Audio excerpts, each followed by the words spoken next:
Okay, guys, welcome to my channel, EV Adda with VK.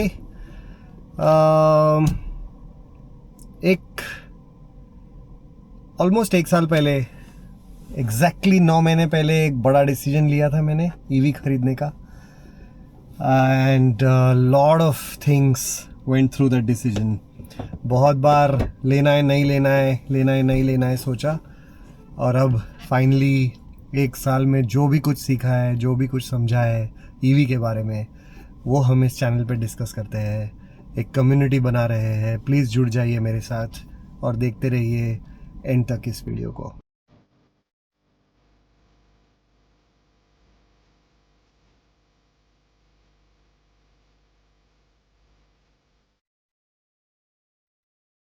शुरू करते हैं आज का वीडियो. आज का टॉपिक है कि जब मैंने ईवी खरीदी थी एक साल पहले, ऑलमोस्ट 9 महीने पहले, तब क्या क्या चीज़ें सोची थी और क्या क्या चीज़ों पे ध्यान देना पड़ता है. सो अगेन मेरे पास ऑलरेडी फोक्सवैगन वेंटो गाड़ी थी और मैं एकदम एंथुजियास्ट हूँ रोड ट्रिप्स के लिए. मेरी गाड़ी लेके मैं ऑलमोस्ट इंडिया के हर कोने में गया हूँ. एक ऐसी गाड़ी जो मुझे रोड ट्रिप्स में हेल्प करे. तो अब सेडान थी तो चेंज करके एसयूवी लेना था. सो एसयूवी के लिए फिर मैंने एक्सप्लोर करना स्टार्ट किया. एक्सयूवी 700 बहुत पसंद आई. उसका लुक, उसका शेप, उसका performance, it was all good. So overall मुझे लेनी थी एसयूवी, चेंज करना था गाड़ी. तो एसयूवी मैंने सोचा एसयूवी लेते हैं. एक्सयूवी 700 बहुत ही पसंद आई. और लेकिन फिर मेरे दोस्तों ने जिन्होंने ली थी, उनके माइलेज के नंबर सुन के तो परेशान हो गया मैं. 6 किलोमीटर्स पर लीटर या फिर 8 सिटी में, बाहर मैक्सिमम 10. पेट्रोल वाला बात कर रहा हूँ मैं. एंड देन अगर डीजल वाले बात करें तो 10, 12, 14 से ज़्यादा तो कुछ था ही नहीं. मैं इतना ज़्यादा गाड़ी यूज़ करता हूँ कि वो एक प्रॉब्लम लग रहा था मुझे माइलेज का. एंड देन आई थॉट चलो हाइब्रिड ट्राई करते हैं. अब हाइब्रिड में देखने गया, हाई क्रॉस अवेलेबल ही नहीं थी और बहुत महंगी थी. उसके बाद फिर हाई राइडर या विटारा देखी. उसमें बूट स्पेस ही ज़्यादा नहीं है. बैटरी लगाई हुई है बूट स्पेस में, तो 2 बैग रख दो तो सब कुछ ख़त्म. तो लॉन्ग ड्राइव्स या रोड ट्रिप्स के लिए वो नहीं चलेगा. सो फाइनली एक दोस्त ने मुझे बोला कि अरे तू ईवी क्यों नहीं ट्राई करता है. एंड वहाँ से पूरी कहानी शुरू हुई. अब ईवी लेने का तो बिल्कुल ही मेरे दिमाग में नहीं था, बिकॉज इतना कुछ सुना था कि ईवी का ये प्रॉब्लम है, वो प्रॉब्लम है, इंफ्रास्ट्रक्चर का इश्यूज है एंड सो ऑन. बट दोस्त ने बोला यार थिंग्स आर चेंजिंग, थोड़ा सा एक्सप्लोर कर. तो फिर अपना यूट्यूब पे देखना स्टार्ट किया. And lot of channels like अपना हर्ष एक्सप्लोरर भाई का चैनल, इवोल्यूशन निक का channel and so many other channels, जो लोग नेक्सॉन लेके पूरा कंट्री में घूम रहे थे. लाइक ओ माय गॉड, अगर नेक्सॉन से कंट्री में पूरा घूम सकते हैं तो वाकई इंफ्रास्ट्रक्चर बेटर हो गया होगा. तो फिर अब प्लगशेयर ऐप में देखना स्टार्ट किया. काफ़ी सारे चार्जर्स दिखने लग गए. And then I thought okay यार, अभी महिंद्रा की XCV 9e लॉन्च हो रही है या B6 लॉन्च हो रही है. लेट्स सी अगर वर्थ है, क्योंकि वो बोलते हैं ना डर के आगे जीत है. मैंने बोला ओके देखी जाएगी, जहाँ जो होगा वो देखा जाएगा. एंड फिर फाइनली जाके XCV 9e बुक कर दी. बिकॉज XCV 9e का range is claim to be 600 but on road range 500 बोल रहे थे. बाकी सब फीचर्स भी बहुत बढ़िया लग रहे थे. And that's the way I booked XCV 9. अब and this is XCV 9e जिसमें से मैं बात कर रहा हूँ. 9 months, ऑलमोस्ट 18,500 किलोमीटर्स हो चुके हैं.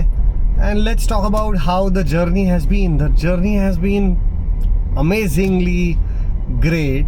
It's been a roller coaster ride. I'm not saying कि सब कुछ बहुत बढ़िया हुआ है, but let's talk about each thing one by one. Let's talk about range anxiety.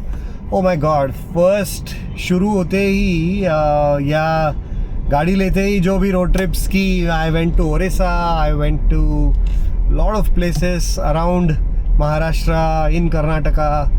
तो शुरू में तो रेंज एंग्जाइटी बहुत ही थी. क्या होगा अगर मुझे टाइम पे चार्जर नहीं मिला, क्या होगा अगर चार्जर में मैं पहुंच गया और इलेक्ट्रिसिटी नहीं होगी,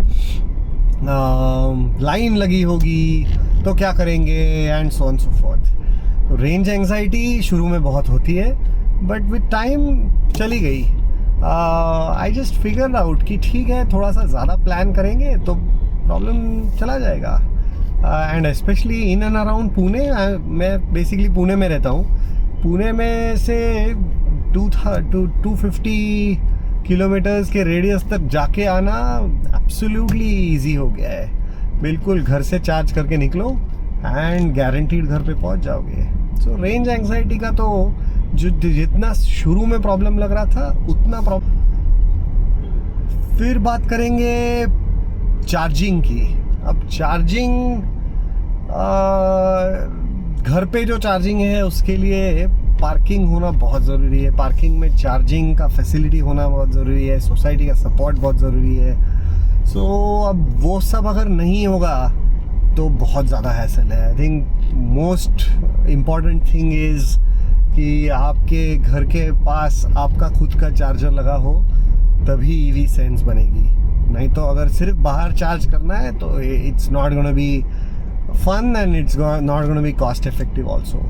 एंड बाहर का चार्जिंग का बात करेंगे, डीसी चार्जर्स का, तो the infrastructure is very good. Lot of options on the way now. जैसे अगर पुणे से किसी भी डायरेक्शन में देखो तो lot of chargers are there. Mumbai जाना है तो एक्सप्रेसवे पे चार्जर्स है. सोलापुर साइड जाना है तो कम से कम 10 से 12 चार्जर्स है सोलापुर तक. छत्रपति संभाजी नगर साइड जाना है तो कम से कम 15 चार्जर्स है. नासिक रोड पे अभी तक मैं गया नहीं हूँ, बट आई एम श्योर उस साइड भी होगा. So overall chargers and infrastructure का बहुत ऑप्शंस तो है, पर ईवी गाड़ियाँ भी उतनी बढ़ चुकी है. सो हम एक डिटेल्ड वीडियो करेंगे in terms of how the charging infrastructure is और क्या हैसल्स होते हैं. But my experience has been mixed in terms of charging outside of home. And then finally बात करते हैं कॉस्ट की. So as you know, compared to ICE vehicles जो basically petrol diesel vehicles है, इलेक्ट्रिक व्हीकल्स थोड़ा सा upfront थोड़ा सा ज़्यादा कॉस्ट देना पड़ता है. But in terms of running cost it all depends on. अगर घर के आसपास जा रहे हो या सिटी ड्राइविंग है तो there is a huge difference guys. Almost 1/5 minimum SUV range की गाड़ी के लिए आपका खर्चा हो जाएगा. एंड बाहर जाना है तो ऑलमोस्ट 1/3 या हाफ हो जाएगा. So that's all about cost. Cost के बारे में भी हम डिटेल वीडियो करेंगे, but in terms of cost I am loving it. मेरा अभी तक 9 महीने में ही जो 18,500 किलोमीटर्स हो गया है, उसमें ही काफ़ी पैसा सेव हुआ है. उसका एक डिटेल वीडियो बाद में करेंगे. And finally let's talk about the driving experience.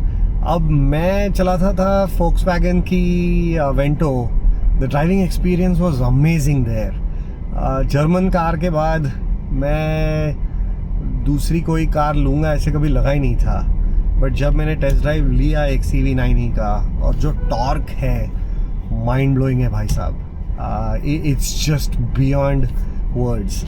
So driving experience, कोई साउंड नहीं है. थोड़ा सा लोगों को लगता है वो वाइब्रेशंस नहीं है डीजल गाड़ी में जो आते हैं, but I am okay with that.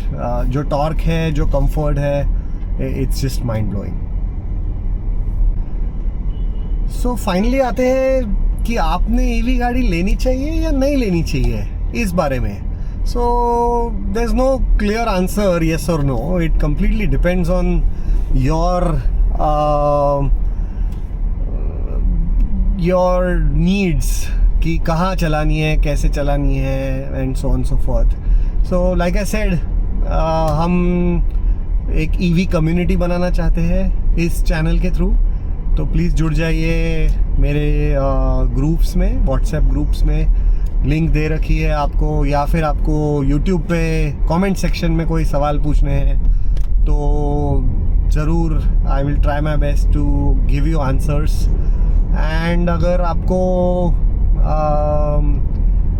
कोई स्पेसिफिक क्वेश्चंस है इन टर्म्स ऑफ कार्स, तो हमारे कम्युनिटी में जो भी वो कार के ओनर्स होंगे, I will try to get those answers for you. So please join my community.